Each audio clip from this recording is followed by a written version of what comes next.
Hello everyone, welcome back to the channel. आज हम भक्ति और सूफी मूवमेंट इस टॉपिक से रिलेटेड सभी प्रीवियस ईयर क्वेश्चन जो भी यूपीएससी के एग्ज़ाम्स में पूछे गए हैं उसको डिस्कस करेंगे।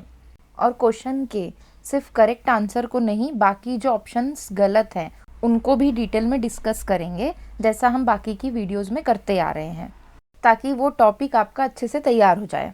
तो चलिए शुरू करते हैं। पहला क्वेश्चन है, हु वेयर द नयनार्स। पहला इसमें ऑप्शन दिया है those who were immersed in devotion to Vishnu. तो ये स्टेटमेंट गलत है, क्योंकि विष्णु के भक्त अलवर्स कहलाते हैं, नयनार नहीं। साउथ इंडिया के भक्ति मूवमेंट में क्लियर डिवीज़न था, अलवर यानी वैष्णव भक्त और नयनार यानी शिव भक्त।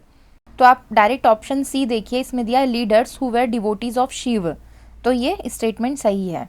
नयनार्स तमिलनाडु के शैव सेंट लीडर्स थे जो लॉर्ड शिव की भक्ति में डूबे हुए थे। इन्होंने डिवोशनल हाइम्स तेवाराम कंपोज किया और भक्ति को कॉमन लोगों तक पहुंचाया।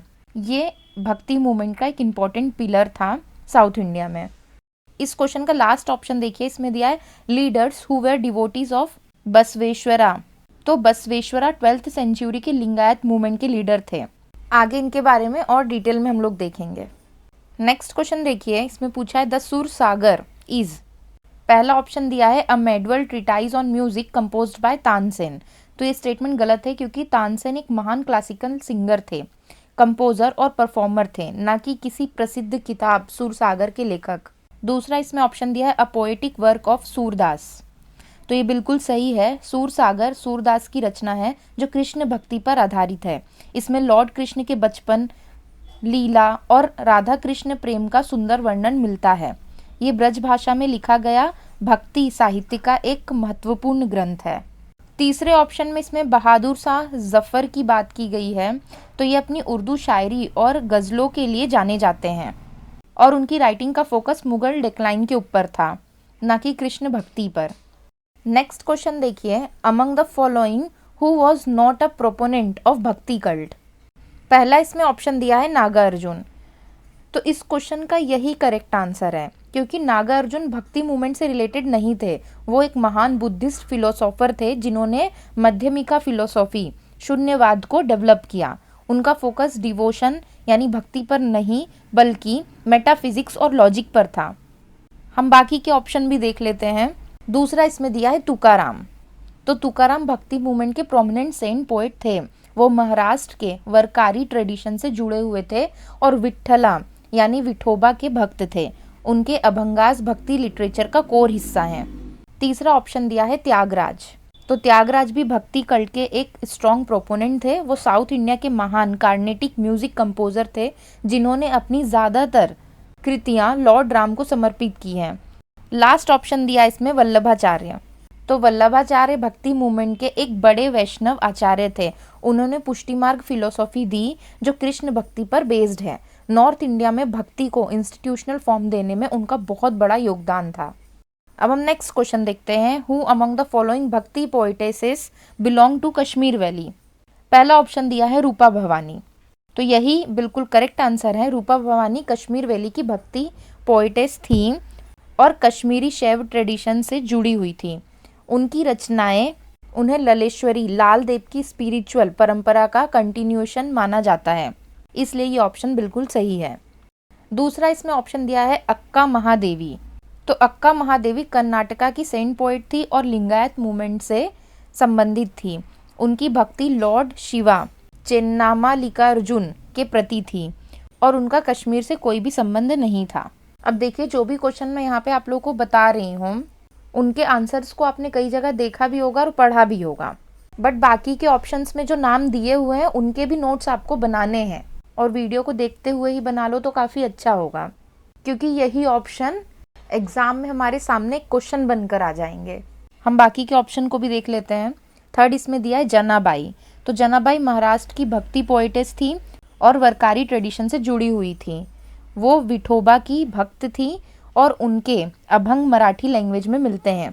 लास्ट ऑप्शन इसमें बाहिनाबाई दिया है।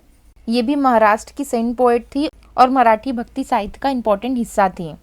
हम नेक्स्ट क्वेश्चन देखते हैं, early Bhakti saints Alvars in south India were immersed in the devotion of.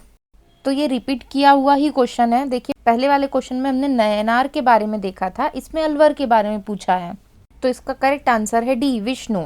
Alvars south India के अर्ली भक्ति सेंट्स थे जो विष्णु और उनके अवतार्स के प्रति गहरी भक्ति रखते थे। उन्होंने तमिल में डिवोशनल हाइम्स लिखे जो बाद में दिव्य प्रबंधम के रूप में कंपाइल्ड हुए। अलवर्स ने वैष्णविज्म को मास मूवमेंट बनाया। नयनार ने जो कंपोज किया था डिवोशनल हाइम्स वो था तेवाराम, और अलवार्स में हमने पढ़ा है दिव्य प्रबंधम। नेक्स्ट क्वेश्चन देखिए, who among the following is not a women Nayanar saint. पहला ऑप्शन इसमें दिया है कराईकल अमैयार। तो ये शैव भक्ति मूवमेंट की एक प्रसिद्ध महिला नयनार सेंट थी। वो लॉर्ड शिव की एक्सट्रीम तपस्या और वैराग्य के लिए जानी जाती हैं। उन्होंने तमिल में शैव हाइम्स लिखे और उनका नाम 63 नयनार्स में आता है। दूसरा ऑप्शन इसमें दिया है मंगायर करैसियार। ये एक पांड्या क्वीन थी और एक प्रोमिनेंट वुमेन नयनार सेंट मानी जाती हैं। उन्होंने शैविज्म को रिवाइव करने के लिए इंपॉर्टेंट रोल प्ले किया, स्पेशली जैन इन्फ्लुएंस के दौर में, और उनका नाम भी ऑफिशियली 63 नयनार की लिस्ट में शामिल है, इसलिए ये ऑप्शन भी गलत है। तीसरा इसमें नाम दिया है अंडाल। तो ये एक अलवर सेंट पोइटेस थी, नयनार नहीं। वो वैष्णव भक्ति ट्रेडिशन से जुड़ी हुई थी और लॉर्ड विष्णु यानी कृष्ण की भक्त थी। उनकी फेमस रचनाएं तिरुपावई और नचियार तिरुमोली है। लास्ट इसमें ऑप्शन दिया है साइग्ना नियार। तो एक रिस्पेक्टेड वुमेन नयनार सेंट थी और वो फेमस नयनार सेंट सुंदरार की माँ थी। उनका नाम भी 63 नयनार्स में इंक्लूड है और शैव ट्रेडिशन में उनका काफ़ी उच्च स्थान माना जाता है। तो इस क्वेश्चन में हमने 3 तो नयनार वुमेन सेंट देखी और एक अलवर। नेक्स्ट क्वेश्चन देखिए, व्हाट इज संत भाषा। इसका पहला ऑप्शन दिया हुआ है लैंग्वेज ऑफ निर्गुण मिस्टिक्स। तो ये बिल्कुल सही है। संत भाषा का प्रयोग निर्गुण भक्ति परंपरा के संतों ने किया, जहाँ ईश्वर को निराकार निर्गुण यानी फॉर्मलेस माना गया। इस भाषा का स्टाइल सिंपल, लोकप्रिय और फिलोसॉफिकल होता था ताकि आम जनता भी समझ सके। कबीर जैसे संत इसी भाषा का यूज करते थे। दूसरा इसमें ऑप्शन दिया है लैंग्वेज ऑफ उलत बंसी मिस्टिक्स। तो उलत बंसी एक लिटरेरी स्टाइल है, ना कि कोई अलग भाषा। इसमें बातें उल्टे सीधे पैराडॉक्सियल तरीके से कही जाती हैं, जिससे रीडर को सोचने पर मजबूर किया जाता है। ये स्टाइल संत भाषा के अंदर मिल सकता है, लेकिन संत भाषा को उलत बंसी कहना गलत है। लास्ट इसमें ऑप्शन दिया है लैंग्वेज ऑफ शगुन मिस्टिक्स। तो शगुन मिस्टिक्स ईश्वर को साकार रूप में पूजते हैं, जैसे राम और कृष्ण भक्ति। उनकी भाषा अलग होती है, ब्रज, अवधि, ये सब, जिसे संत भाषा नहीं कहा जाता। संत भाषा का कोर निर्गुण फिलोसॉफी पर बेस्ड होता है। नेक्स्ट क्वेश्चन देखिए, रिपीट किया हुआ है, हु वेर अलवर्स। तो इसका करेक्ट ऑप्शन है A, those who immersed in devotion to Vishnu. Next question देखिए, इसमें पूछा है which one of the following does nirguna bhakti refers to. तो इसका करेक्ट आंसर है D, abstract form of God worship. Nirguna bhakti में ईश्वर को निराकार यानी फॉर्मलेस माना जाता है। इसमें मूर्ति, अवतार या रिचुअल पर जोर नहीं होता, बल्कि इनर डिवोशन या ज्ञान पर फोकस होता है। कबीर, गुरु नानक जैसे संत इसी परंपरा से जुड़े हुए थे। इसका सी ऑप्शन देखिए, इसमें लिखा है इनकारनेशन वर्शिप। तो इसका मतलब है ईश्वर के अवतार जैसे राम, कृष्ण की पूजा। ये क्लियरली शगुन भक्ति के फीचर हैं, क्योंकि अवतार हमेशा साकार होते हैं। निर्गुण भक्ति अवतार कंसेप्ट को एक्सेप्ट नहीं करती। अगर हम इस क्वेश्चन का ऑप्शन ए देखें, जो कि बोलता है शिवाइट फॉर्म ऑफ वर्शिप, तो इसमें लॉर्ड शिव की साकार यानी फॉर्म बेस्ड पूजा होती है, लिंग के आधार पे, मूर्ति, टेम्पल्स के थ्रू। ये सब शगुन भक्ति के अंदर आता है। सेम ऑप्शन बी भी है, वैष्णवाइट फॉर्म ऑफ वर्शिप। इसमें भी वैष्णवाइट भक्ति विष्णु और उनके अवतार राम, कृष्ण की साकार भक्ति पर आधारित होती है। इसमें मूर्ति, अवतार और लीला का कंसेप्ट होता है, जो निर्गुण भक्ति के कंसेप्ट से मैच नहीं करता। नेक्स्ट क्वेश्चन देखिए, इसमें पूछा है who was were the 10th century composer of Nalayira Divya Prabandham. तो ये हमने पहले भी देख लिया, इसका करेक्ट आंसर है अलवर। तो देखिए, दिव्य प्रबंधम तमिल में रचित वैष्णव भक्ति हाइम्स का कलेक्शन है जो अलवर्स ने कंपोज किया। इन हाइम्स में विष्णु और उनके रूप यानी नारायण, रंगनाथ, वेंकटेश्वर की भक्ति मिलती है। 10th सेंचुरी में नाथ मुनि ने इनको कंपाइल किया। अब ये भी याद रखना कंपाइल किसने किया है। अगर हम नयनार की बात करें तो उनकी रचनाएं तेवाराम और तिरुवाचकम जैसे शैव टेक्स्ट में मिलती हैं। इसका थर्ड ऑप्शन दिया है अप्पार। तो अप्पार एक महान शैव नयनार सेंट थे। उन्होंने शिव भक्ति पर हाइम्स लिखे जो तेवाराम का हिस्सा है। लास्ट इसमें ऑप्शन दिया है संबंदार। तो ये एक प्रमुख शैव सेंट थे और तेवाराम के अर्ली कंपोजर्स में से एक थे। नेक्स्ट क्वेश्चन देखिए, which one of the following statement about the भक्ति movement in India is not correct. पहला इसमें स्टेटमेंट दिया है Ramanuja taught at the Meenakshi temple of Madurai. तो ये स्टेटमेंट गलत है और इस क्वेश्चन का यही आंसर है, क्योंकि रामानुजा का प्राइमरी एसोसिएशन श्री रंगनाथ स्वामी टेम्पल से था, मदुरई से नहीं। मीनाक्षी टेम्पल मदुरई शैव ट्रेडिशन का मेजर सेंटर है, जबकि रामानुजा वैष्णव फिलोसोफर थे। बाकी के ऑप्शंस को हम देख लेते हैं, हमें पता है कि वो सही है, फिर भी एक बार डिस्कस कर लेते हैं ताकि आपको याद रहे। सेकेंड ऑप्शन दिया the founder of Madhav sect was a Kannada Brahmin. तो ये स्टेटमेंट सही है। माधव यानी माधवाचार्य कर्नाटका के कन्नड़ स्पीकिंग ब्राह्मण थे। उन्होंने द्वैता फिलोसॉफी को एस्टेब्लिश किया। थर्ड ऑप्शन इसमें दिया है Telugu Brahmin Nimbarka settled near Mathura and influenced bhakti movement. तो ये स्टेटमेंट भी सही है। निम्बारक ने राधा कृष्ण भक्ति को पॉपुलर किया और मथुरा वृंदावन रीजन में उनका इन्फ्लुएंस रहा। उन्होंने द्वैता फिलोसॉफी को एस्टेब्लिश किया था। तीसरा इसमें ऑप्शन दिया है impact of Sahajiyas tantrics and Nath yogis led to northern India sant tradition. तो ये स्टेटमेंट भी सही है।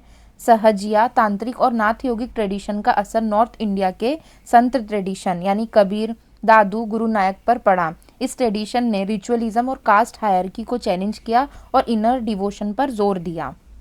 नेक्स्ट क्वेश्चन देखिए, इसमें पूछा है हु अमंग द फॉलोइंग भक्ति saints did not belong to Nirgun school of भक्ति।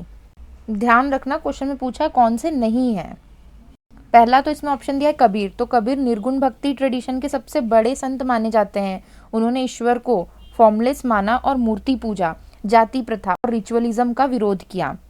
उनकी वाणी संत भाषा में लिखी गई है। तो ये तो निर्गुण से बिलोंग करते थे।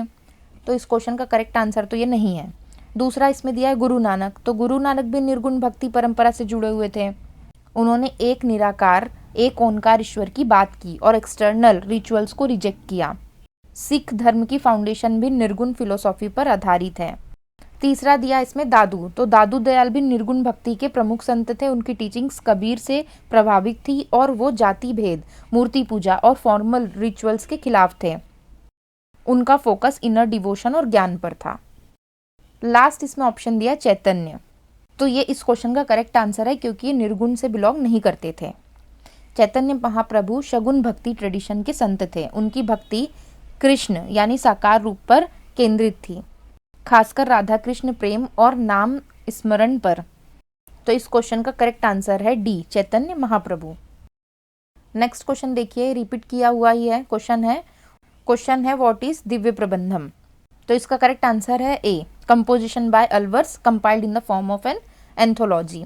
नेक्स्ट क्वेश्चन देखिए, which one of the following pair denoting various form of bhakti is not correctly matched.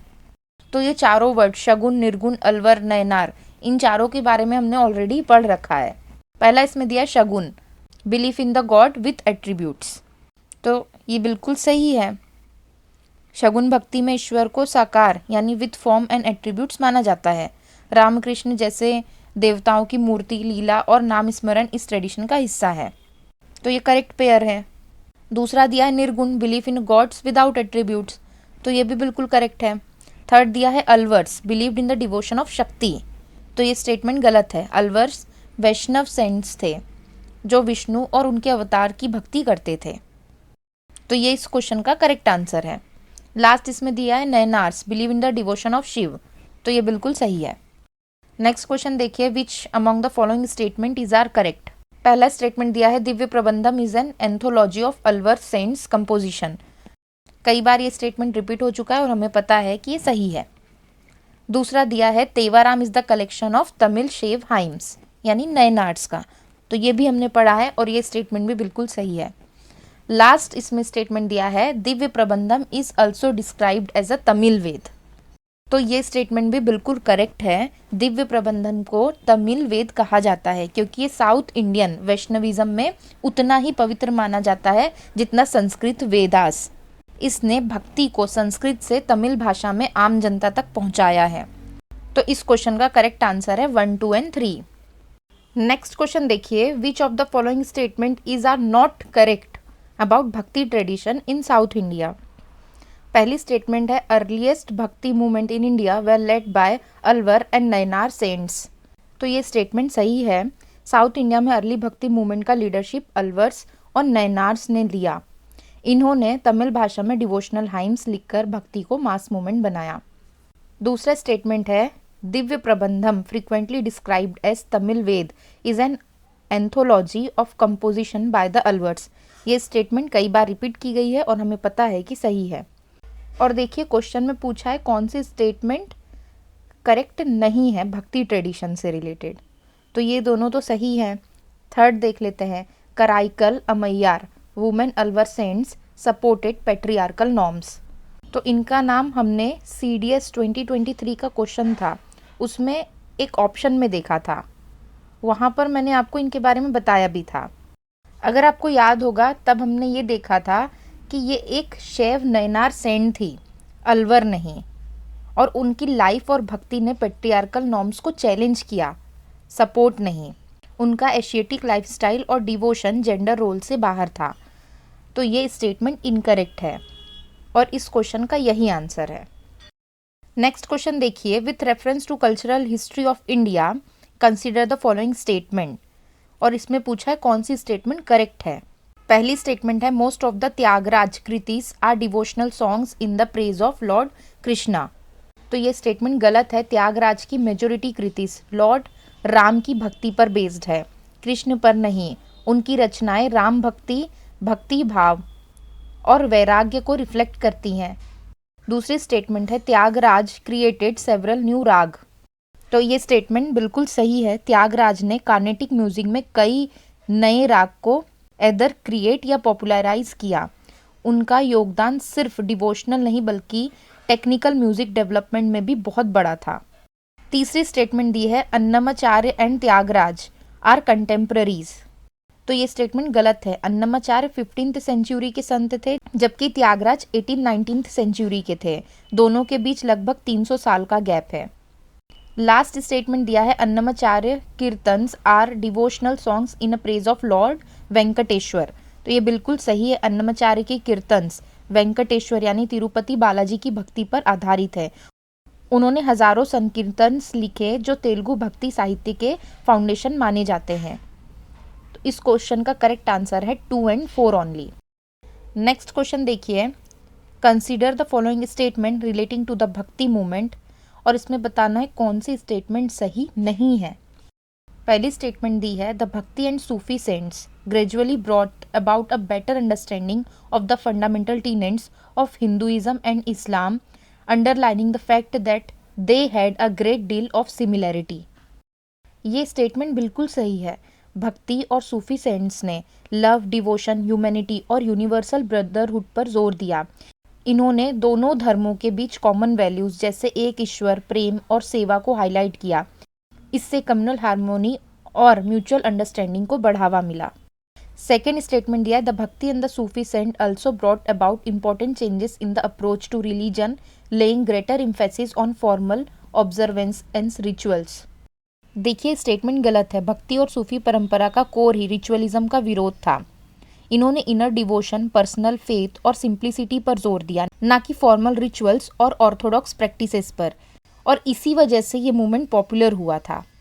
तो ये स्टेटमेंट तो गलत है और इस क्वेश्चन का आंसर भी यही है क्योंकि क्वेश्चन में पूछा था कौन सी गलत स्टेटमेंट है।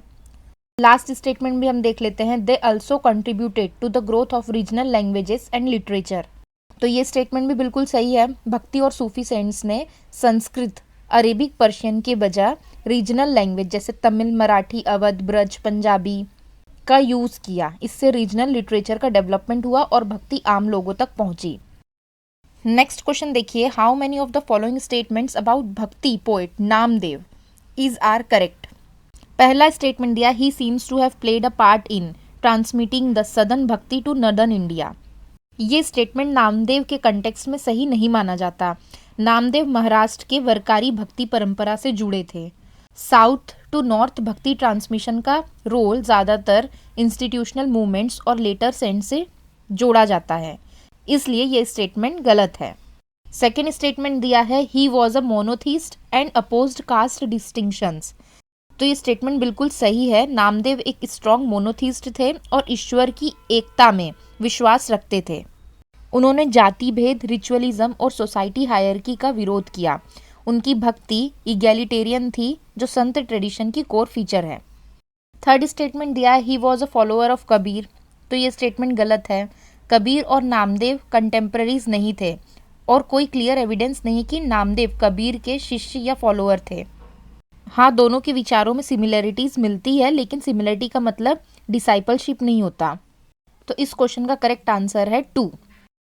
नेक्स्ट क्वेश्चन देखिए, which of the following statement about Sagun भक्ति ट्रेडिशन इज आर करेक्ट। पहली स्टेटमेंट है शगुन भक्ति tradition focus on the worship of specific deities such as Vishnu और हिज अवतार्स। तो ये स्टेटमेंट बिल्कुल सही है। पहले भी हमने देखा है शगुन भक्ति में ईश्वर को साकार रूप में माना जाता है, जैसे राम, कृष्ण, विष्णु, शिव। तो भक्त किसी एक इष्ट देवता के साथ पर्सनल रिलेशनशिप डेवलप करता है। मूर्ति पूजा और लीला कथा इस परंपरा का हिस्सा होती है। सेकेंड स्टेटमेंट दिया इन शगुन भक्ति tradition god and goddesses are conceptualised in anthropomorphic form. ये भी सही है। शगुन भक्ति में देवताओं को ह्यूमन लाइफ फॉर्म में दर्शाया जाता है, जैसे रूप, लीला, इमोशन के साथ। इसी वजह से भक्ति ज़्यादा इमोशनल और रिलेटेबल बन जाती है। ये निर्गुण भक्ति से क्लियर डिफरेंस क्रिएट करता है। तो इस क्वेश्चन का करेक्ट आंसर है बोथ 1 and 2। नेक्स्ट क्वेश्चन देखिए, which one of the following statement about the भक्ति movement in south India is not correct. पहला स्टेटमेंट तो दिया है the Nalayira Divya Prabandham was also known as Tamil Veda. कई बार रिपीट की हुई स्टेटमेंट है और हमें पता है ये बिल्कुल सही है। दूसरा दिया है अंडाल वॉज एन अलवर। ये भी हमने पढ़ा है और ये स्टेटमेंट बिल्कुल सही है। तीसरा दिया है Karaikal Ammaiyar was a devotee of Vishnu. ये भी हमने पढ़ा है और हमें पता है ये स्टेटमेंट गलत है, क्योंकि ये एक शैव नयनार सेंट थी जो लॉर्ड शिव की भक्त थी, विष्णु की नहीं। तो ये इनकरेक्ट स्टेटमेंट है और इस क्वेश्चन का यही आंसर है। लास्ट स्टेटमेंट है metal images of the saints Appar and Sundarar were made and consecrated in a Shiva temple. तो ये स्टेटमेंट करेक्ट है। अप्पार और सुंदरार शिव सेंट्स थे। चोला पीरियड में इन नैनार सेंट्स की मेटल इमेजेस बनाई गई और शिव टेम्पल में रखी गई। नेक्स्ट क्वेश्चन देखिए, which of the following statement about the भक्ति मूवमेंट इज आर करेक्ट। पहला दिया है द भक्ति movement evolved as a homogeneous movement. तो ये स्टेटमेंट गलत है। भक्ति मूवमेंट होमोजीनियस नहीं था, बल्कि काफ़ी डाइवर्स था। इसमें शगुन, निर्गुण, शैव, वैष्णव, नॉर्थ साउथ इंडिया जैसे अलग अलग फॉर्म्स मिले। सेंट्स के विचार, भाषा और डिवोशनल प्रैक्टिस एक जैसे नहीं थे। दूसरा स्टेटमेंट दिया है द भक्ति movement help to bridge the gulf between Hinduism and Islam. तो ये स्टेटमेंट सही है। भक्ति सेंट्स और सूफी सेंट्स दोनों ने प्रेम, इंसानियत, एक ईश्वर और इनर डिवोशन पर जोर दिया। इससे हिंदू और मुस्लिम कम्युनिटीज़ के बीच म्यूचुअल अंडरस्टैंडिंग और हार्मोनी बढ़ी। कबीर जैसे संतों के विचार दोनों परंपराओं को कनेक्ट करते थे। लास्ट स्टेटमेंट दिया द भक्ति movement rescued Hinduism from the challenges of its own complexities. तो ये भी सही है। मेडिवल पीरियड में हिंदू धर्म में एक्सेसिव रिचुअलिज्म, कास्ट रिजिडिटी और फिलोसॉफिकल कॉम्प्लेक्सिटी आ गई थी। भक्ति मूवमेंट ने सिंपल डिवोशन, पर्सनल भक्ति और भाषा बेस्ड वर्शिप को पॉपुलर बनाया। इससे धर्म आम लोगों के लिए एक्सेसिबल हो गया। तो इस क्वेश्चन का करेक्ट आंसर है 2 and 3।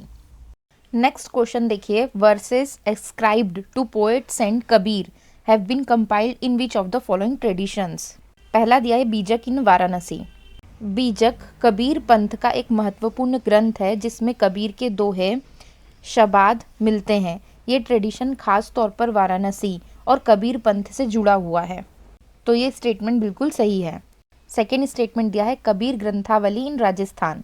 तो कबीर ग्रंथावली राजस्थान और कुछ हद तक उत्तर प्रदेश की परंपरा से संबंधित हैं। इसमें कबीर के पदों और दोहों का संग्रह मिलता है, इसलिए स्टेटमेंट 2 भी सही है। तीसरा दिया है आदि ग्रंथ साहिब। तो आदि ग्रंथ साहिब में कबीर के भजन और शाबाद शामिल है। कबीर के विचार निर्गुण भक्ति परंपरा के थे, जो सिख धार्मिक ग्रंथ में भी रिफ्लेक्ट होते हैं, इसलिए स्टेटमेंट 3 भी करेक्ट है। इस क्वेश्चन का करेक्ट आंसर है 1, 2 and 3। नेक्स्ट क्वेश्चन देखिए, which one of the following is the correct chronological sequence of the given भक्ति सेंट्स। तो इसमें सबसे पहले थे गुरु नानक, जिनका टाइम था 1469 टू 1539। गुरु नानक भक्ति मूवमेंट के सबसे अर्ली सेंट्स में से एक थे और सिख धर्मों के संस्थापक थे। उनका जन्म 1469 में हुआ, जो भक्ति मूवमेंट के अर्ली फेज को रिप्रेजेंट करता है। उन्होंने निर्गुण भक्ति, एक ईश्वर और सामाजिक बराबरी पर जोर दिया। उनके विचार बाद में सिख परंपरा का बेस बने। तो क्रोनोलॉजिकली देखें तो गुरु नानक जी सबसे पहले आते हैं। दूसरे हैं तुलसीदास, इनका टाइम था 1532 टू 1623। तुलसीदास गुरु नानक के बाद के सेंट थे और शगुन भक्ति परंपरा से जुड़े हुए थे। उन्होंने रामचरितमानस की रचना अवधी भाषा में की, जो 16th सेंचुरी में हुई। तुलसीदास का समय मुगल पीरियड से ओवरलैप करता है। उनकी भक्ति राम जी से जुड़ी हुई थी और उन्होंने मासेस तक भक्ति को पहुंचाया। तो तुलसीदास जी गुरु नानक के बाद आते हैं। तीसरे नंबर पे है तुकाराम, इनका टाइम है 1608 टू 1650। तुकाराम महाराष्ट्र के वरकरी भक्ति मूवमेंट के प्रमुख संत थे। उनका समय 17th सेंचुरी का है, जो तुलसीदास के बाद का फेज है। उन्होंने विट्ठल भक्ति पर आधारित अभंग रचनाएं लिखी। तुकाराम ने सामाजिक बुराइयों का विरोध किया। लास्ट में है रामदास, जिनका समय है 1608 टू 1681। रामदास भी 17th सेंचुरी के सेंट थे और शिवाजी महाराज के गुरु के रूप में जाने जाते हैं। उनकी भक्ति हनुमान और राम पर केंद्रित थी। रामदास का एक्टिव इन्फ्लुएंस तुकाराम के बाद और उनके पैरेलल समय में दिखता है। उन्होंने भक्ति के साथ साथ राष्ट्रीय चेतना पर भी जोर दिया, इसलिए रामदास को तुकाराम के बाद रखा जाता है। तो इस क्वेश्चन का करेक्ट आंसर है सी। पहले गुरु नानक, फिर तुलसीदास, उसके बाद तुकाराम और लास्ट में रामदास। नेक्स्ट क्वेश्चन देखिए, which one of the following statement about the भक्ति मूवमेंट इज नॉट करेक्ट। पहला दिया, द भक्ति movement avoided tradition that promoted diversity. तो ये स्टेटमेंट गलत है, क्योंकि भक्ति मूवमेंट ने डाइवर्सिटी को अवॉइड नहीं किया बल्कि एक्टिवली प्रमोट किया। भक्ति सेंट्स अलग अलग भाषाओं, रीजन्स और डिवोशनल पाथ्स जैसे निर्गुण और शगुन से आए थे। इस मूवमेंट ने कास्ट, रिचुअलिज्म और सेक्टेरियन बाउंड्रीज को चैलेंज किया। इसलिए भक्ति मूवमेंट डाइवर्सिटी के खिलाफ नहीं बल्कि इंक्लूसिव था। तो देखिए, क्वेश्चन में पूछा था कौन सा करेक्ट नहीं है, तो इस क्वेश्चन का तो यही आंसर है। मगर हम बाकी की स्टेटमेंट भी देख लेते हैं जो सही है। सेकेंड स्टेटमेंट दिया है, इन नदर्न इंडिया द भक्ति movement revolve around the worship of Ram and Krishna. तो नदर्न इंडिया में भक्ति मूवमेंट का मेजर फोकस राम और कृष्ण भक्ति पर था। तुलसीदास, सूरदास और मीराबाई जैसे संतों ने राम और कृष्ण को अपना इष्ट देव माना।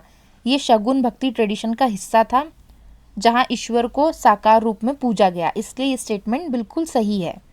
तीसरा दिया है, द भक्ति movement relied on devotion of God both with and without attributes. तो भक्ति मूवमेंट में शगुन यानी विथ एट्रीब्यूट्स और निर्गुण यानी विदाउट एट्रीब्यूट्स दोनों ट्रेडिशन थी। तो ये स्टेटमेंट भी सही है। लास्ट स्टेटमेंट है, while Tulsidas represented devotion with attributes, Sant Kabir followed devotion without attributes. तो ये भी बिल्कुल सही है। तुलसीदास शगुन भक्ति के प्रमुख संत थे और उन्होंने राम को साकार रूप में भगवान माना। उनकी रचना रामचरितमानस इसका सबसे बड़ा उदाहरण है। वहीं कबीर निर्गुण भक्ति परंपरा के संत थे, जिन्होंने निराकार ईश्वर पर जोर दिया। नेक्स्ट क्वेश्चन देखिए, कंसिडर द फॉलोइंग भक्ति saints who among the above was were preaching when the Lodi dynasty fell and Babur took over. पहला इसमें ऑप्शन दिया दादू दयाल। तो देखिए, दादू दयाल का बर्थ लगभग 1544 सीई में माना जाता है। लोधी डायनेस्टी का अंत 1526 सीई में हुआ, जब बाबर ने पानीपत की पहली लड़ाई जीती। इस समय दादू दयाल पैदा भी नहीं हुए थे, इसलिए ये ऑप्शन तो गलत है। दूसरा इसमें दिया है गुरु नानक। गुरु नानक का जीवन काल 1469 टू 1539 सीई था। लोधी डायनेस्टी का फॉल 1526 में हुआ और बाबर ने उसी समय मुगल रूल इस्टेब्लिश किया। गुरु नानक उस दौरान जिंदा थे और अपनी भक्ति और उपदेश दे रहे थे, इसलिए ये स्टेटमेंट बिल्कुल सही है। तीसरा इसमें ऑप्शन दिया है त्यागराज। तो इनका समय था 1767 टू 1847 सीई, जो ब्रिटिश कॉलोनियल पीरियड से संबंधित है। उनका बाबर या लोधी डायनेस्टी से कोई ओवरलैप नहीं है, इसलिए ये ऑप्शन भी इनकरेक्ट है। इस क्वेश्चन का करेक्ट आंसर है 2 ओनली।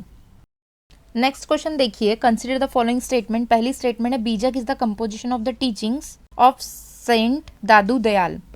तो ये स्टेटमेंट गलत है क्योंकि हमने पहले भी देखा बीजक जो है वो संत कबीर का कंपाइलेशन है।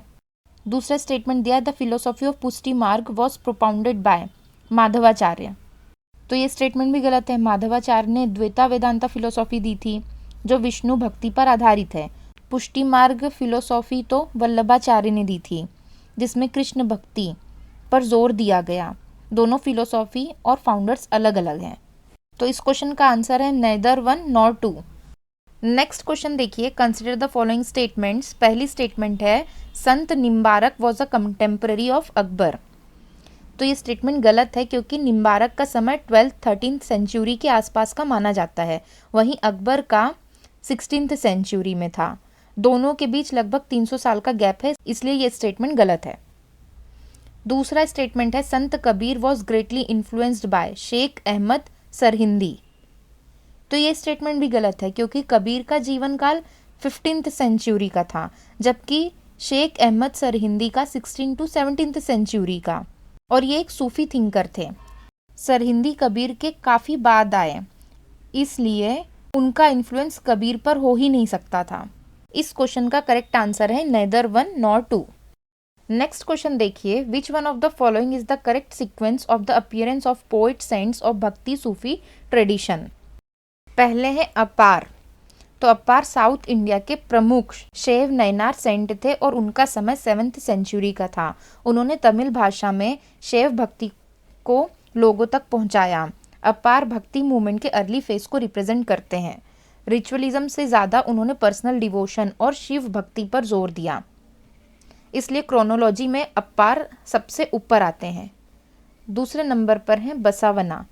12th सेंचुरी के सेंट और लिंगायत मूवमेंट के फाउंडर थे। उन्होंने कास्ट सिस्टम, ब्राह्मणिकल डोमिनेंस और रिजिड रिचुअल का विरोध किया। वाचन साहित्य के थ्रू उन्होंने भक्ति को सिंपल और सोशल रिफॉर्म से जोड़ा।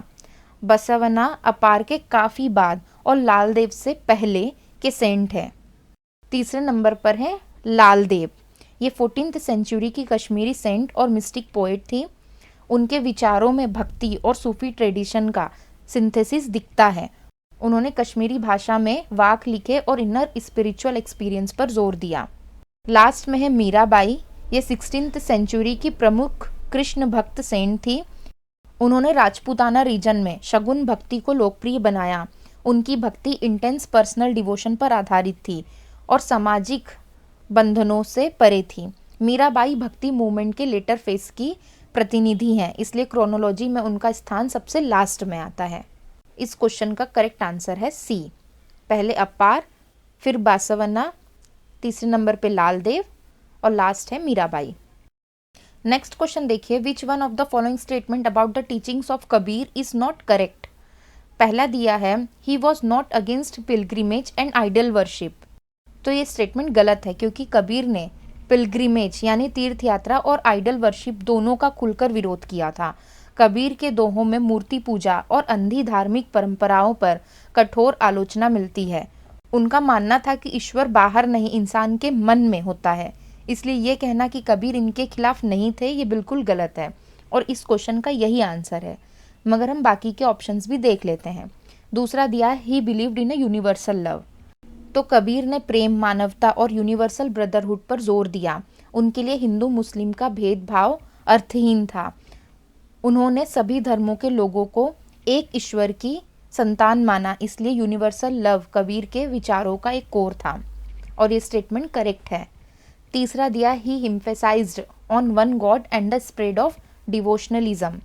तो ये भी सही है। कबीर निर्गुण भक्ति के प्रमुख संत थे और एक निराकार ईश्वर में विश्वास रखते थे। उन्होंने एक ही परमात्मा के प्रति भक्ति को सबसे ऊपर रखा। उनकी वाणी ने भक्ति मूवमेंट को लोकप्रिय बनाने में महत्वपूर्ण भूमिका निभाई। लास्ट स्टेटमेंट इसमें दिया है he did not consider it necessary to abandon the normal life of a house holder.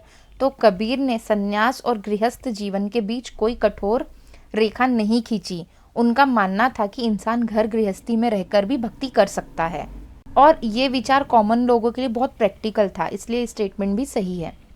Next question देखिए, who among the following was considered to be the preceptor of Mirabai. इसका करेक्ट आंसर है रायदास। रायदास को मीराबाई का गुरु माना जाता है। मीराबाई ने अपने पदों में रायदास को अपना स्पिरिचुअल गाइड माना है। रायदास निर्गुण भक्ति परंपरा के संत थे, लेकिन मीराबाई की कृष्ण भक्ति पर उनका गहरा आध्यात्मिक प्रभाव था। नेक्स्ट क्वेश्चन देखिए, the celebrated group of poets in medieval, Mathura and Vrindavan called the Ashtachhap were the successors of which one of the following medieval bhakti saints. इसका करेक्ट आंसर है D, Surdas of Braj region. Surdas Braj region के सबसे प्रमुख कृष्ण भक्ति सेंट थे। अष्टछप के कवि सूरदास की भक्ति परंपरा के अनुयायी और उत्तराधिकारी थे। ये सब मथुरा वृंदावन में कृष्ण लीला और ब्रज भाषा में काव्य रचना करते थे, इसलिए इसको सूरदास का सक्सेसर ग्रुप माना जाता है। भक्ति मूवमेंट, इससे रिलेटेड हमने सभी क्वेश्चंस देख लिए हैं। अब हम सूफी के देखेंगे। सबसे पहला क्वेश्चन है, the town of Chisht from which the Sufi Chishti silsila derive its name is located in. इसका करेक्ट आंसर है सेंट्रल अफगानिस्तान। चिश्त एक छोटा सा हिस्टोरिकल टाउन है जो प्रेजेंट डे सेंट्रल अफगानिस्तान यानी कि हेरात रीजन के पास लोकेटेड है। इसी जगह पर चिश्ती सूफी ऑर्डर की फाउंडेशन रखी गई और इसी टाउन के नाम पर इस सिलसिला को चिश्ती कहा गया। यहीं से ये ऑर्डर पहले ईरान, सेंट्रल एशिया में स्प्रेड हुआ और बाद में ख्वाजा मोइनुद्दीन चिश्ती के थ्रू इंडिया पहुंचा। सबसे पहला ऑप्शन इसमें दिया वेस्टर्न टर्की। तो western Turkey specially Anatolia region Sufi movement का एक इम्पॉर्टेंट सेंटर था, बट ये आंसर नहीं है क्योंकि चिश्ती सिलसिला का ओरिजिन यहाँ से नहीं हुआ था। थर्ड ऑप्शन दिया है ईस्टर्न ईरान। तो ईस्टर्न ईरान हिस्टोरिकली सूफीज़म का एक स्ट्रॉन्ग इंटेलेक्चुअल सेंटर रहा जहाँ से काफ़ी सेंट्स और फिलोसॉफीज निकली हैं, लेकिन चिश्त टाउन ईरान में लोकेटेड नहीं है, इसलिए ये भी आंसर नहीं था। लास्ट इसमें ऑप्शन दिया है ईस्टर्न इराक। तो देखिए eastern Iran specially Baghdad region Qadri Sufi order का मेन सेंटर था जो शेख अब्दुल कादिर जिलानी से एसोसिएटेड है। चिश्ती सिलसिला का इराक से कोई डायरेक्ट ओरिजिन या नेमिंग कनेक्शन नहीं है। नेक्स्ट क्वेश्चन है, which one of the following was not a Chishti Sufi saint. पहला इसमें ऑप्शन दिया है ख्वाजा मोइनुद्दीन। तो देखिए ख्वाजा मोइनुद्दीन चिश्ती को चिश्ती सिलसिला का फाउंडर इन इंडिया माना जाता है। उन्होंने अजमेर को चिश्ती ऑर्डर का सेंटर बनाया और सर्विस ऑफ ह्यूमैनिटी और लव फॉर ऑल पर जोर दिया। उनकी टीचिंग्स इस्लाम के ऑर्थोडॉक्स रूल्स से ज़्यादा इंसानी वैल्यू पर बेस्ड थी, इसलिए ये ऑप्शन गलत है क्योंकि ये डेफिनेटली चिश्ती सेंट हैं। दूसरा ऑप्शन दिया इसमें बाबा फरीदुद्दीन गंज ए शकर। तो ये भी चिश्ती सिलसिला के एक बहुत ही प्रोमिनेंट सेंट थे जो पंजाब रीजन में चिश्ती टीचिंग्स को स्प्रेड करते हैं। ये पहले चिश्ती सेंट थे जिन्होंने पंजाबी लैंग्वेज में अपने स्पिरिचुअल थॉट्स लिखे। उनका जिक्र सिख गुरु ग्रंथ साहिब में भी मिलता है। तीसरा ऑप्शन दिया है इसमें निज़ामुद्दीन औलिया। तो निज़ामुद्दीन औलिया दिल्ली के सबसे मशहूर चिश्ती सूफी सेंट थे। उन्होंने सल्तनत के रूलर्स से डिस्टेंस बनाए रखा और कानका बेस्ड कल्चर को प्रमोट किया। आमिर खुसरो उनके सबसे प्रसिद्ध डिसाइपल थे। लास्ट ऑप्शन दिया शेख बहाउद्दीन ज़कारिया। तो ये चिश्ती नहीं बल्कि सोहरावर्दी सिलसिला से बिलोंग करते थे। इनका सेंटर मुल्तान था और ये चिश्ती सेंट्स के बिल्कुल अपोजिट अप्रोच रखते थे। ये रूलर्स के साथ इंटरेक्शन और स्टेट पेट्रोनेज को एक्सेप्ट करते थे, इसलिए चिश्ती सेंट नहीं थे और यही करेक्ट आंसर है। नेक्स्ट क्वेश्चन देखिए, the biography of Shaikh Moinuddin Chishti authored by Jahanara is known as.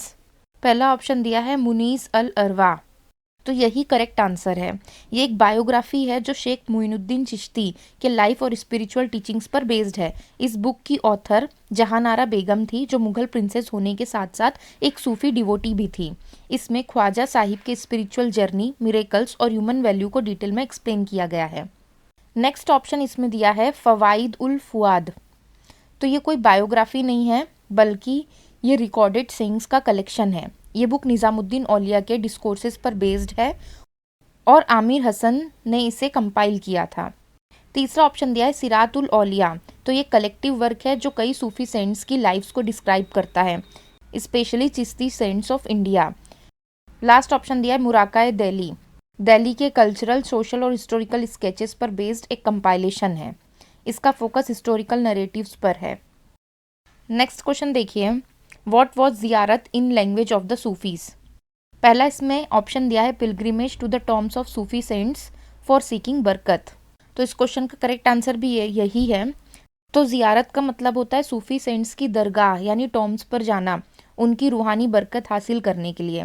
Sufi cents में ये माना जाता है कि सेंट्स की मज़र पर दुआ करने से स्पिरिचुअल पीस और डिवाइन ब्लेसिंग्स मिलती है। ये प्रैक्टिस इस्लामिक हज से अलग होती है और लोकल डिवोशनल कल्चर का हिस्सा बन गई थी, खासकर इंडिया में। दूसरा इसमें ऑप्शन दिया रिसाइटिंग डिवाइन नेम। तो डिवाइन नेम को रिपीट करना सूफी प्रैक्टिस में जिक्र कहलाता है, ना कि ज़ियारत। तीसरा इसमें ऑप्शन दिया offering free kitchens run on Futuh. तो फ्री किचन्स जो सूफी में चलती थी उन्हें लंगर कहा जाता था, और जो डोनेशंस बिना मांगे मिलती थी उन्हें फुतू कहते हैं। ये सोशल सर्विस और चैरिटी का हिस्सा था। लास्ट इसमें ऑप्शन दिया है सेटिंग अप ऑफ ओकाफ। तो इसका मतलब होता है परमानेंट चैरिटेबल एंडोनमेंट्स, जो मस्जिद मदरसा के मेंटेनेंस के लिए बनाए जाते थे। ये एक इंस्टीट्यूशनल अरेंजमेंट था। नेक्स्ट क्वेश्चन देखिए, the Sufi work Kashf ul Mahjub was written by. पहला ऑप्शन दिया है अबुल हसन अल हुजवीरीज, और यही करेक्ट आंसर है। अबुल हसन अल हुजवीरी ने कश्फ उल महजूब लिखी, जो पर्शियन लैंग्वेज में लिखी गई सबसे पहली सिस्टमेटिक सूफी टेक्स्ट मानी जाती है। इस बुक में सूफीज़म के कंसेप्ट, प्रैक्टिसेस और डिफरेंट सूफी ऑर्डर्स का डिटेल्ड एक्सप्लेनेशन मिलता है। ये किताब थ्योरेटिकल और फिलोसॉफिकल नेचर की है, इसलिए सूफी टेक्स्ट को समझने के लिए फाउंडेशनल टेक्स्ट है। इसमें सेकंड ऑप्शन जो दिया है मोइनुद्दीन चिश्ती, और थर्ड ऑप्शन शेख निज़ामुद्दीन औलिया, इन दोनों के बारे में ऑलरेडी देख लिया है हमने। लास्ट ऑप्शन दिया है अमीर खुसरो। तो ये एक पोएट, म्यूजिशियन और स्कॉलर थे जो पर्शियन और हिंदवी लिटरेचर के लिए मशहूर हैं। उन्होंने कई गज़ल्स और हिस्टोरिकल वर्क्स भी लिखे हैं। नेक्स्ट क्वेश्चन देखिए, consider the following statement about Sufism. पहली स्टेटमेंट दी है the Sufis were critical of the dogmatic definitions and scholastic methods of interpreting the Quran and Sunna adopted by theologians. तो देखिए, Sufis का मानना था कि सिर्फ रिजिड रूल्स, लॉजिक और बुकिश थियोलॉजी से गॉड को समझना पॉसिबल नहीं है। ऑर्थोडॉक्स थियोलॉजियंस कुरान और सुन्न की लीगलिस्टिक इंटरप्रिटेशन पर ज़्यादा फोकस करते थे, जबकि सूफीज इस अप्रोच को ड्राई और मैकेनिकल मानते थे। Sufis inner purification, love, devotion और स्पिरिचुअलिटी पर ज़्यादा जोर देते थे, इसलिए ये स्टेटमेंट बिल्कुल सही है। दूसरी स्टेटमेंट दी है the Sufis short N interpretation of the Quran on the basis of their personal experience. Sufism का कोर कंसेप्ट है direct personal experience of God. Sufis Quran को सिर्फ लिटरल या लीगल सेंस में नहीं बल्कि इनर मीनिंग के थ्रू समझने की कोशिश करते थे। ये इंटरप्रिटेशन उनके स्पिरिचुअल जर्नी, मेडिटेशन, डिवोशन और सेल्फ रियलाइजेशन पर बेस्ड होता था, इसलिए स्टेटमेंट 2 भी सही है। तो देखिए, दोनों स्टेटमेंट सूफी थॉट के कोर प्रिंसिपल को रिफ्लेक्ट करते हैं। पहला तो ऑर्थोडॉक्स रिजिडिटी का रिजेक्शन और दूसरा पर्सनल स्पिरिचुअल एक्सपीरियंस पर इम्फेसिस। तो इसके दोनों ही स्टेटमेंट सही हैं। नेक्स्ट क्वेश्चन देखिए, around the 12th century Sufi silsilas begin to crystallize in different parts of the Islamic world to signify. पहला स्टेटमेंट है continuous link between the master and disciple. देखिए, सूफी सिलसिला का बेसिक मीनिंग ही होता है चेन या ऑर्डर, जिसमें एक पीर यानी मास्टर अपनी स्पिरिचुअल नॉलेज अपने मुरीद यानी डिसाइपल को ट्रांसमिट करता है। ये रिलेशनशिप सिर्फ टीचिंग तक लिमिटेड नहीं होता, बल्कि लाइफ लॉन्ग स्पिरिचुअल गाइडेंस का होता था। इस कंटिन्यूस लिंक के बिना कोई भी सूफी ऑर्डर लेजिटिमेट नहीं माना जाता था, इसलिए स्टेटमेंट 1 करेक्ट है। दूसरा स्टेटमेंट दिया है unbroken spiritual genealogy to the prophet Muhammad. तो हर सूफी सिलसिला अपनी स्पिरिचुअल लीनिएज को अल्टीमेटली प्रॉफिट मोहम्मद तक ट्रेस करता था। ये क्लेम इसलिए इम्पॉर्टेंट था क्योंकि इससे सूफी ऑर्डर को रिलीजियस ऑथेंटिसिटी और लेजिटिमेसी मिलती थी। 12th सेंचुरी के बाद ये लीनिएज क्लियरली डिफाइंड और डॉक्यूमेंटेड होने लगी, इसलिए स्टेटमेंट 2 भी सही है। तीसरी स्टेटमेंट दी है transmission of spiritual power and blessing to devotees. तो सूफी मास्टर के पास बरकत यानी स्पिरिचुअल पावर या ब्लेसिंग्स होने का विश्वास था, जो वो अपने डिसाइपल्स और डिवोटीज को ट्रांसमिट कर सकते थे। ये ट्रांसमिशन इनिशिएशन, ब्लेसिंग्स, प्रेयर्स और इवन जियारत के थ्रू होता था। इसी कंसेप्ट ने सूफी श्राइन्स को मास डिवोशन के सेंटर बनाया, इसलिए स्टेटमेंट 3 भी करेक्ट है। इस क्वेश्चन का करेक्ट आंसर है 1, 2 एंड 3। नेक्स्ट क्वेश्चन देखिए, with reference to the religious history of medieval India the Sufi mystics were known to the pursue which of the following practices. पहली statement है meditation and control of breath. तो Sufi mystics inner purification पर बहुत जोर देते थे। Meditation और breath control जैसे प्रैक्टिसेस उनके स्पिरिचुअल डिसिप्लिन का हिस्सा थे। इससे वो अपने ईगो को कंट्रोल करते और गॉड के साथ डायरेक्ट स्पिरिचुअल कनेक्शन इस्टेब्लिश करने की कोशिश करते थे। तो स्टेटमेंट 1 तो सही है। दूसरा दिया है severe ascetic exercise in a lonely place. तो काफ़ी सूफी सेंट्स ने फास्टिंग और सॉलिट्यूड जैसे एशिएटिक प्रैक्टिसेस फॉलो की। ये प्रैक्टिसेस दुनिया से टेम्पररी विड्रॉल के लिए होती थी ताकि सेल्फ डिसिप्लिन और स्पिरिचुअल स्ट्रेंथ डेवलप हो। ये हिंदू योगिक ट्रेडिशन से भी इन्फ्लुएंस दिखाता है। तो स्टेटमेंट 2 भी करेक्ट है। थर्ड स्टेटमेंट है recitation of holy songs to arouse a state of ecstasy in their audience. तो सूफी ट्रेडिशन में समा यानी स्पिरिचुअल म्यूजिक और कवाली का यूज होता था, जिसका एम होता था ऑडियंस में स्पिरिचुअल एक्सटेसी क्रिएट करना। और इस वर्ड का मीनिंग होता है अ state of extreme happiness specially when feeling pleasure. देखिए, म्यूजिक और पोएट्री को डिवाइन लव का पावरफुल मीडियम माना जाता था, स्पेशली चिश्ती ऑर्डर में। इसलिए स्टेटमेंट 3 भी बिल्कुल सही है और इस क्वेश्चन का करेक्ट आंसर है 1, 2 एंड 3। नेक्स्ट क्वेश्चन देखिए, consider the following statements about Sufism in India. पहली स्टेटमेंट है pilgrimage called ziyarat to tombs of Sufi saints is an important feature. तो देखिए, ये स्टेटमेंट रिपीट किया हुआ है और हमें पता है कि बिल्कुल करेक्ट है। दूसरा स्टेटमेंट दिया है the most influential group of Sufis in India were the Chishtis. तो इंडिया में सबसे ज़्यादा पॉपुलर और इन्फ्लुएंशियल सूफी ऑर्डर चिश्ती सिलसिला रही। चिश्तीज ने लोकल कल्चर के साथ एडजस्ट किया, रूलर्स से डिस्टेंस रखा, म्यूजिक यानी समा कवाली को अलाउ किया और मास फॉलोइंग्स बनाई। इस वजह से उनका इम्पैक्ट सोसाइटी पर सबसे ज़्यादा रहा।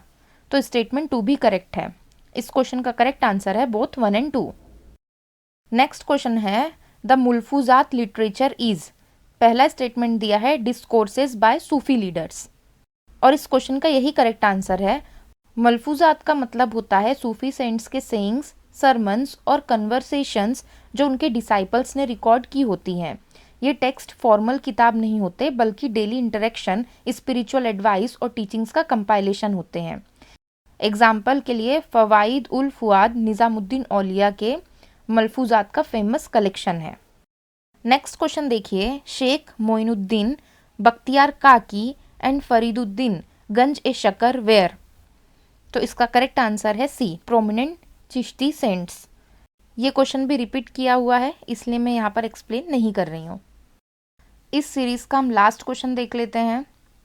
विच of the following statement about Sufism is are correct. पहली स्टेटमेंट है Sufism was the mystical interpretation that developed within Islam. तो सूफीज्म इस्लाम के अंदर ही डेवलप हुआ एक मिस्टिकल ट्रेडिशन है। इसका फोकस आउटर रिचुअल से ज़्यादा इनर स्पिरिचुअलिटी, डिवोशन और गॉड के साथ डायरेक्ट कनेक्शन पर होता है, इसलिए इसे इस्लाम का मिस्टिकल डायमेंशन कहा जाता है। तो स्टेटमेंट 1 बिल्कुल सही है। दूसरी स्टेटमेंट है Sufi philosophy highlighted the atmosphere of religious tolerance by speaking about the universal love in the quest of the almighty. तो सूफी सेंट्स ने डिवाइन लव, ह्यूमैनिटी और टॉलरेंस पर जोर दिया। उनकी टीचिंग्स में सभी रिलीजियस और कम्युनिटीज़ के लिए रिस्पेक्ट का मैसेज था, जिससे मेडवल इंडिया में सोशल हार्मोनी और टॉलरेंस को बढ़ावा मिला। तो स्टेटमेंट 2 भी सही है। थर्ड स्टेटमेंट है Sufis developed very complex philosophy and complicated practices unintelligible to the masses. ये स्टेटमेंट सूफीज़म की नेचर को गलत तरीके से प्रेजेंट करती है। सूफीज ने अपनी teaching simple language, poetry, music और एग्जाम्पल्स के थ्रू मासेस तक पहुंचाई। उनका एम लोगों को जोड़ना था, कंफ्यूज करना नहीं। इसलिए स्टेटमेंट 3 गलत है और इस क्वेश्चन का करेक्ट आंसर है 1 एंड 2 ओनली। तो ये टॉपिक यहीं ख़त्म होता है। अगर कुछ नहीं समझ में आता है तो आप मुझे कमेंट सेक्शन में बता सकते हैं। वीडियो अच्छा लगा हो तो लाइक और शेयर ज़रूर कर देना।